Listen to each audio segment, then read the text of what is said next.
தமிழக முதலமைச்சர் திரு மு.க. ஸ்டாலின் அவர்கள் வாயை வச்சுக்கிட்டு சும்மா இல்லாம உத்தரப்பிரதேசத்துடைய முதலமைச்சர் திரு யோகி ஆதித்யநாத் அவர்களை தேவையில்லாம சீட்டி இப்ப நல்லா அசிங்கப்பட்டு நிக்கிறாரு. ஸ்டாலின் ஏன் யோகிஜியை நோண்டணும், அப்படி யோகிஜி அவர்கள் என்ன கருத்து சொல்லியிருக்காரு அப்படிங்கிறத பற்றி பார்க்கலாம். அதே மாதிரி 100 இந்துக்கள் இருக்கக்கூடிய இடத்துல ஒரே ஒரு அமைதி மார்க்கத்தை சேர்ந்தவரால அவருடைய மதத்தை பின்பற்றி நிம்மதியா எந்த விதமான பிரச்சனையும் இல்லாம வாழ முடியும்.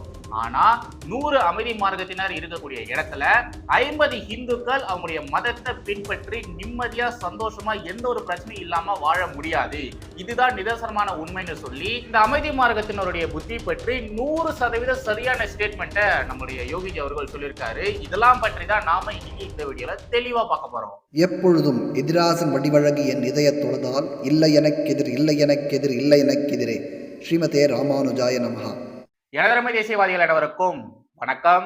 ஏஎன்ஐ பாட்காஸ்ட் இது உங்கள நிறைய பேருக்கு கண்டிப்பா தெரிஞ்சிருக்கும். இது ரொம்ப ரொம்ப ஃபேமஸான ஷோவும் கூட. அந்த ஷோல நம்முடைய அண்ணாமலர்கள் கூட 2-3 தடவை பேசியிருக்காரு.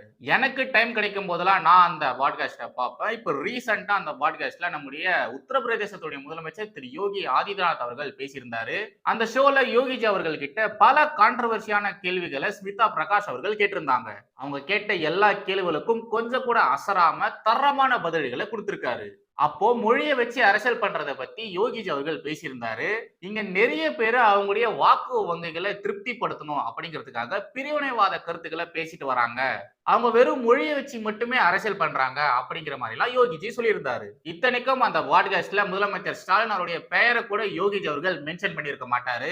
ஆனா நம்ம முதல்வர் மொழியை வச்சு அரசியல் பண்றவங்கள யோகிஜி அவர்கள் பயங்கரமா சாடி இருக்காரு அப்படிங்கிறத கேள்விப்பட்ட உடனே ஏதோ நம்மளதான் சொல்லியிருக்காரு அப்படிங்கிற மாதிரி நினைச்சுக்கிட்டு குடுகுடுன்னு ஓடி வந்து ஒரு கருத்தை பதிவு செஞ்சிருக்காரு. எங்களுடைய இருமொழி கொள்கையை பார்த்து இந்த பாஜக பயப்படுது பாருங்க, உத்தரப்பிரதேசத்துடைய முதலமைச்சர் என்னெல்லாம் பேசுறாரு பாருங்க அப்படின்ற மாதிரி ஒரு கருத்தை பதிவு பண்ணியிருக்காரு. அதிலும் அந்த கடைசி வரிதான் ஹைலைட். திஸ் இஸ் நாட் ரியார்ட் for votes politics, this is a battle for dignity and justice. This is a battle for dignity and justice.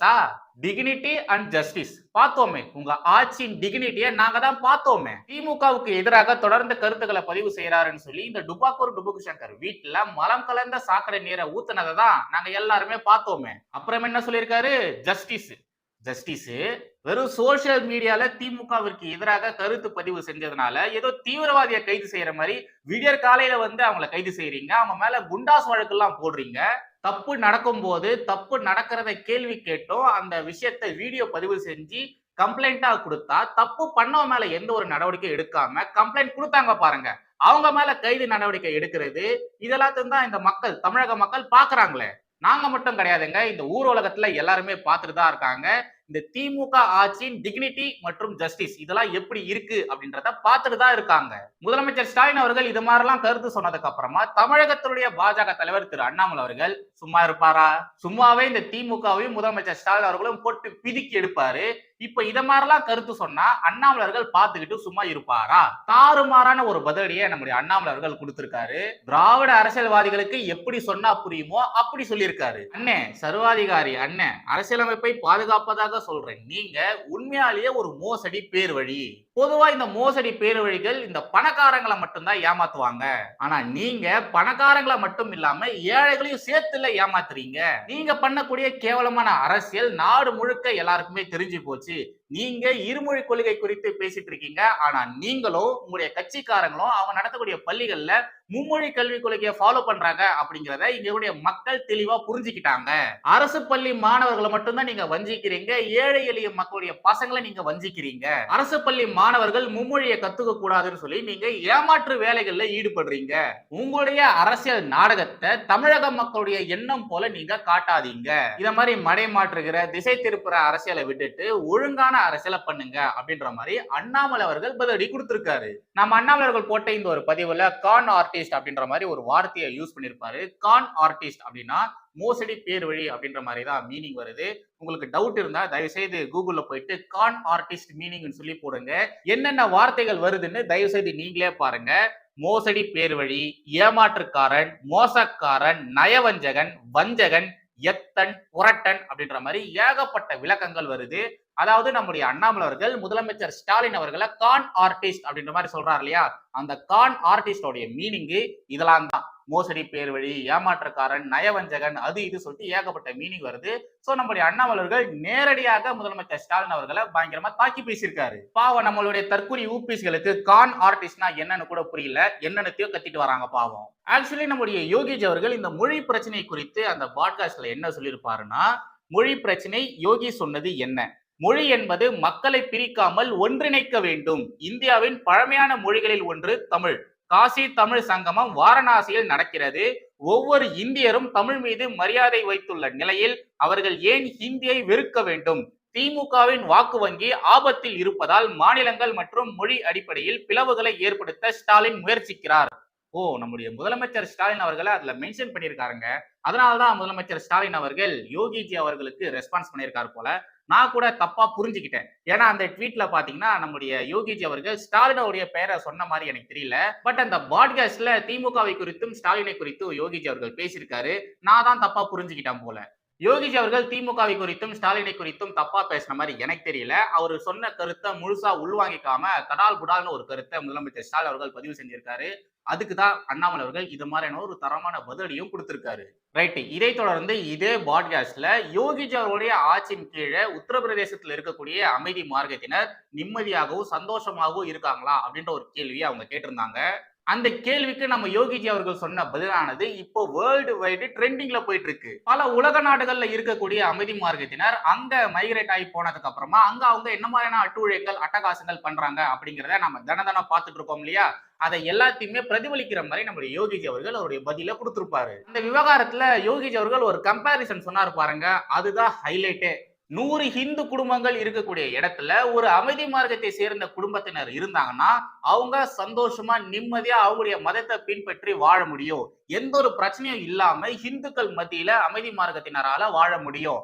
ஆனா 100 அமைதி மார்க்கத்தினர் இருக்கக்கூடிய இடத்துல 50 ஹிந்து குடும்பங்கள் இருந்தாலும் அவங்களால நிம்மதியா சந்தோஷமா அவங்களுடைய மதத்தை பின்பற்றி அவங்களுடைய ஹிந்து மத பண்டிகைகளை அவங்களால நிம்மதியா கொண்டாட முடியாது, அவங்களால நிம்மதியா வாழ முடியாது அப்படின்ற மாதிரி சொல்லியிருப்பாரு. இப்ப அந்த ஒரு கருத்து தான் பலராலையும் பயங்கரமா பாராட்டப்படுது, பலரால அந்த ஒரு கருத்தானது பகிரவும் படுது. 100 हिंदू परिवारों के बीच में 100 हिंदू परिवारों के बीच में एक मुस्लिम परिवार सबसे सुरक्षित रहता है। उसको इसके पर्व और त्योहारों को, उसको अपने सभी मजहबी कर्मों को करने के लिए, या जिस मत और मजहब या संप्रदाय या सेक्ट का अनुयायी होगा उसको उस परंपरा के अनुसार अपने सारे धार्मिक मान्यताओं या उपासना विधि को पूरी स्वतंत्रता होती है। लेकिन मैं कहता हूं 100 परिवारों के बीच में, एक हिंदू की बात तो दूर करिए, 100 मुस्लिम परिवारों के बीच में 50 हिंदू सुरक्षित रह सकता है क्या? नहीं रह सकता. யோகிஜியோடைய இந்த ஒரு கருத்து எதை எடுத்து காட்டுதுன்னா ஹிந்துக்களுடைய சகிப்புத்தன்மையை, ஹிந்துக்கள் எக்ஸ்ட்ரீம் சகிப்புத்தன்மை உடையவர்கள் அப்படின்றதான் நம்முடைய யோகிஜி அவர்கள் இங்க சொல்றாரு. பட் அமைதி மார்க்கத்தினர் அத மாதிரிலாம் கிடையாதுங்க. அவங்களுக்குலாம் கொஞ்சம் கூட சகிப்புத்தன்மை அப்படிங்கிறது இல்லவே இல்லை. பல உலக நாடுகள்ல இருக்கக்கூடிய அமைதி மார்க்கத்தினர் கொஞ்சம் கூட சகிப்புத்தன்மையே இல்லாம எவ்வளவு கேடுகட்ட கேவலமான அயோக்கியத்தனமான காரியங்கள் செய்யறாங்க அப்படின்றத செய்திகளை பார்த்துட்டு தானே இருக்கும். அமைதி மார்க்கத்தினருடைய புத்தியை புட்டு புட்டு வைக்கிற மாதிரி இன்னும் பல கருத்துக்களை நம்முடைய யோகிஜி அவர்கள் சொல்லியிருப்பாரு. அமைதி மார்க்கத்தினர் தான் பங்களாதேஷ்ல பெரும்பான்மையா இருக்காங்க. அங்க இருக்கக்கூடிய சிறுபான்மையினரை, முக்கியமா இந்துக்களை அவனுங்க என்னெல்லாம் பண்ணானுங்க அதே தான் பாகிஸ்தான்லயும் ஆப்கானிஸ்தான்லயும் நடந்தது அப்படிங்கிறத யோகிஜி அவர்கள் சொல்லியிருப்பாரு. பக்கத்து நாடுகளை இது மாதிரிலாம் நடக்கும்போது கண்டிப்பா நாம அதை கூர்ந்து கவனிச்சே ஆகணும். நாளைக்கே அந்த மாதிரியான கொடூரங்கள் நம்ம நாட்டுல நடக்காம நாம பாதுகாக்கணும், அது நம்முடைய கடமைன்னு சொல்லியிருப்பாரு. अब बांग्लादेश आपके सामने उदाहरण है, इससे पहले पाकिस्तान उदाहरण था, अफगानिस्तान में क्या हुआ था. ये चीजें दिखाती हैं और होशियारी यही है कि कहीं धुआं उड़ रहा हो या किसी को ठोकर लग रही हो तो हमें ठोकर लगे इससे पहले हम संभल जाएं. तो वही संभलने के लिए बोला जाता है. हम तो सबके बीच सबको समान भाव से देख रहे हैं. அண்ட் அதே நேரத்துல நான் என்னுடைய மாநிலத்துல இருக்கக்கூடிய எல்லாரையுமே சமமா தான் நடத்துறேன். என் மாநிலத்துல இருக்கக்கூடிய அமைதி மார்க்கத்தினர் நிம்மதியாவும் சந்தோஷமாவும் தான் இருக்காங்க. 2017 பாஜக ஆட்சி உத்தரப்பிரதேசத்துல வந்ததுக்கு அப்புறமா மத ரீதியிலான கலவரங்கள் எல்லாமே தடுக்கப்பட்டிருக்கு அப்படின்ற மாதிரி சொல்றாரு. அதுக்கு எக்ஸாம்பிளா யோகிஜி அவர்கள் என்ன சொல்றாருன்னா 2017க்கு முன்னாடி உத்தரப்பிரதேசத்துல மத ரீதியிலான ஏதாச்சும் கலவரங்கள் நடந்ததுன்னா இந்துக்களுடைய வீடு, கடை, வாகனங்கள் தாக்கப்பட்டு எரிக்கப்பட்டிருந்தால் அதே மாதிரி அமைதி மார்க்கத்தினுடைய வீடு, கடை, வாகனங்கள் தாக்கப்பட்டு எரிக்கப்பட்டிருக்கும். இந்த பக்கத்துல என்ன டேமேஜ் ஆகுதோ அதே மாதிரி அந்த பக்கத்துலயும் டேமேஜ் ஆகி இருக்கும். ஆனா 2017க்கு அப்புறமா இது மாதிரியான கலவரங்கள் என்னுடைய மாநிலத்துல நடக்கல, எல்லாமே என்னுடைய கட்டுப்பாட்டுல தான் இருக்கு அப்படின்ற மாதிரி யோகிஜி அவர்கள் சொல்லியிருப்பாரு. अगर हिंदू सुरक्षित है तो वह भी सुरक्षित है। अगर दंगे यहां यूपी में होते थे जो 2017 के पहले, अगर हिंदू की दुकान जलती थी तो मुसलमान की भी जलती थी, हिंदू का घर जलता था तो मुसलमान की भी जलती थी। और 17 के बाद से दंगे बंद हुए। अगर हिंदू सुरक्षित है तो मुसलमान भी सुरक्षित है। அதைத் தொடர்ந்து சனாதன தர்மத்தை குறித்தும் யோகிஜி அவர்கள் பேசியிருப்பாரு. இந்த உலகத்துல தோன்றின மதங்கள்ல ரொம்ப ரொம்ப பழமையான மதம்னா அது நம்முடைய சனாதன மதம் தான். நம்மளுடைய அதிகாரத்தை பயன்படுத்தி நாம எந்த ஒரு நாட்டையுமே அடிமைப்படுத்தல, நாம நம்முடைய மதத்தை பரப்பணும் அப்படிங்கிற மாதிரி எந்த ஒரு விஷயத்திலயும் ஈடுபடல, மத்தவங்கள நாம மதம்லாம் மாத்தவே இல்லை.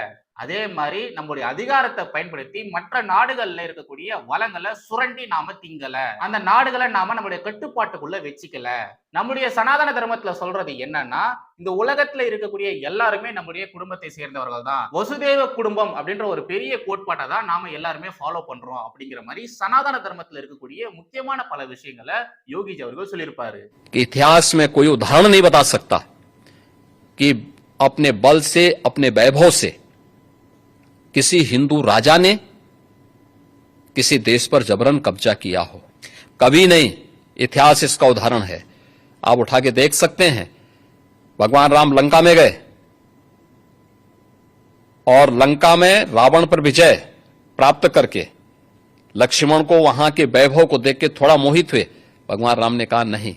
இந்த பாட்காஸ்ட்ல ஹோலி பண்டிகை குறித்து, உத்தரப்பிரதேசத்துல நடந்த ஹோலி பண்டிகை குறித்து ஒரு கேள்வியை கேட்டிருப்பாங்க. அது ரொம்ப ரொம்ப முக்கியமானது, கண்டிப்பா நீங்க எல்லாருமே அதை தெரிஞ்சுக்கணும். ஆக்சுவலா இந்த மேட்டர் பத்தி நான் ஆல்ரெடி வீடியோவா பண்ணி போட்டிருக்கணும், பட் அந்த நேரத்துல நான் ஊர்ல இல்ல அப்படிங்கறதுனால அந்த டாபிக்கை என்னால கவர் பண்ண முடியல. இப்போ ஹோலி பண்டிகை நடந்து முடிஞ்சது இல்லையா, அந்த நேரத்துல உத்தரப்பிரதேசத்துல ஹோலி பண்டிகை நடக்கக்கூடிய அந்த ஒரு காலகட்டத்துல உத்தரப்பிரதேசத்துல மிகப்பெரிய அளவுல கலவரங்கள் வெடிக்கும், இந்து முஸ்லிம் கலவரங்கள் கண்டிப்பா வெடிக்கும் அப்படின்ற மாதிரி நிறைய பேர் எதிர்பார்த்தாங்க. பட் நம்முடைய யோகிஜி அவர்கள் அந்த குரூஷியலான சிச்சுவேஷனை லெஃப்ட் ஹேண்ட்ல டீல் பண்ணிட்டு போயிட்டே இருந்தாரு. உத்தரப்பிரதேசத்துல சாம்பல் அப்படின்ற ஒரு பகுதி இருக்கு, அங்க பாத்தீங்கன்னா அமைதி மார்க்கத்தினர் தான் பெரும்பான்மையா இருப்பாங்க. ஆல்ரெடி அந்த சாம்பல் பகுதியில் நடந்த பல விவகாரங்கள் குறித்து நம்ம தெளிவா பார்த்திருந்தோம்.